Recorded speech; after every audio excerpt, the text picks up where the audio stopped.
Assalamualaikum warahmatullahi wabarakatuh.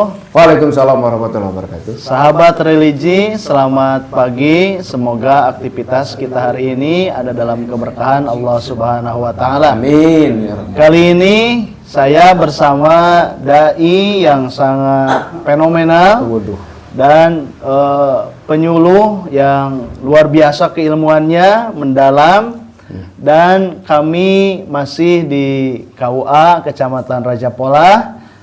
Pada kali ini kita akan membahas isu tentang pernikahan dini, Kang. Iya, betul. Pernikahan dini. Kita ingin tahu pernikahan dini itu dari segi agama dan segi undang-undang dalam PMA, Peraturan Menteri Agama Republik Indonesia. Bagaimana pandangan Akang tentang pernikahan dini ini, Kang?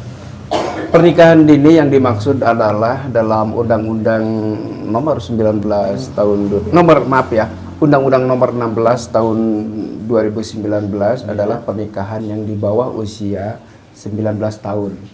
Jadi di bawah 19 tahun itu masuk kategori pernikahan dini.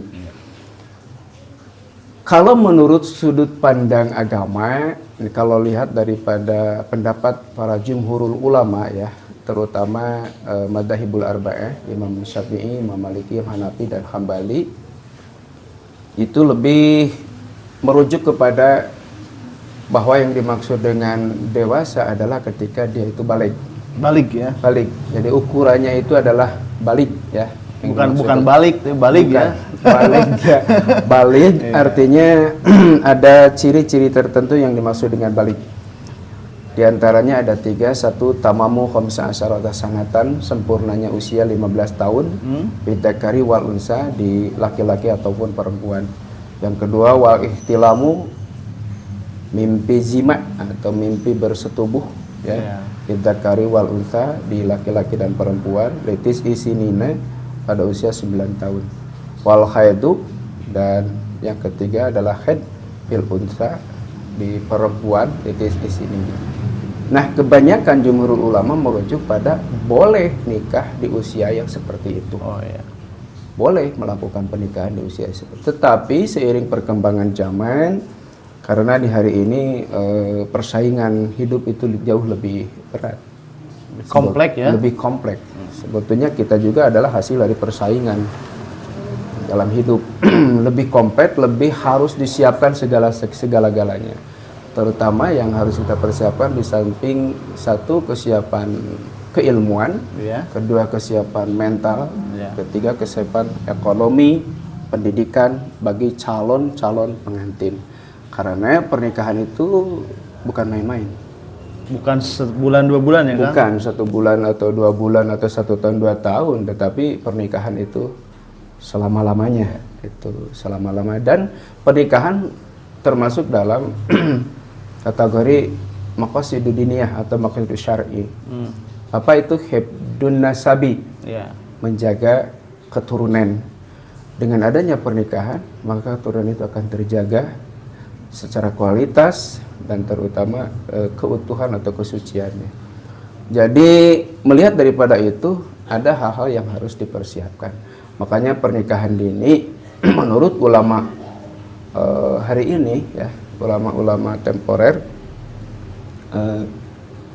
harus merujuk kepada Undang-Undang nomor 16 tahun 2019, yaitu di usia yang ke-19 bagi laki-laki atau perempuan. Jadi kalau 19 tahun itu usia matang, bagi laki-laki dan perempuan. Itu boleh, itu diperbolehkan di usia itu melakukan pernikahan. Apalagi kalau laki-laki, kira-kira kalau usia 19, kalau selesai pendidikan kan baru pendidikan SMA ya. SMA ya, betul. Ya, itu kan kalau merujuk pada ekonomi masih lemah. Masih lemah karena mungkin sebagian ada yang belum bisa mencari uang gitu. Jadi oleh sebab itu Islam pun sangat menganjurkan. Kalau lihat dari hadis Nabi, ya ma'asyara syabab man istata'a minkumul ba'at falyatajawwaj. Kan di situ ada istita'ah. Istita'ah di situ di samping kekuatan fisik, kekuatan mental, juga kekuatan ekonomi, terutama kekuatan sosial. karena rumah tangga sekali lagi ini merupakan ibadah yang lama, ibadah yang sangat lama. Kalau sholat ada waktunya, kalau puasa ada waktunya, ada zakat ada waktunya, sedekah ada waktunya. Kalau nikah begitu tren akan ijab kabul, selama-lamanya itu masuk kategori ibadah. Jadi Kang, intinya pernikahan dini itu bagaimana? Intinya kalau menurut sudut pandang agama ya, hari ini itu seharusnya hindarilah pernikahan dini karena banyak dampak negatifnya, diantaranya faktor kesehatan, lalu faktor reproduksi itu negatif daripada pernikahan dini, resiko kematian bayi. Lalu dampak psikologisnya juga ada, diantaranya mudah stres ya.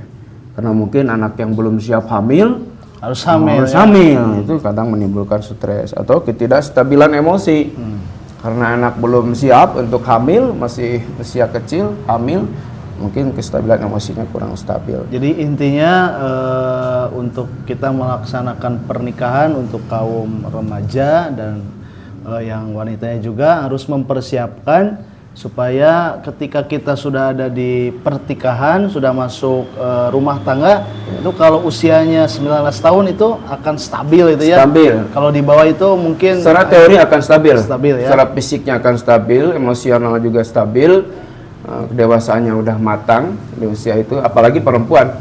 Karena perempuan itu jauh lebih matang daripada laki-laki di usia yang seusianya. Ya, Kang Asep, terima kasih atas penjelasannya. Mudah-mudahan menginspirasi bagi kita semuanya, dan untuk remaja yang mau melaksanakan pertikahan supaya mempersiapkan diri baik secara mental, keilmuan dan sebagainya supaya nanti di dalam berkeluarganya sakinah, mawadah dan warahmah. Itu yang paling Terima kasih sahabat religi, mudah-mudahan bisa menjadi pencerahan. Mohon maaf atas segala kekurangan. Terima kasih Kang Asep. Sama-sama. Assalamualaikum warahmatullahi wabarakatuh. Waalaikumsalam warahmatullahi wabarakatuh.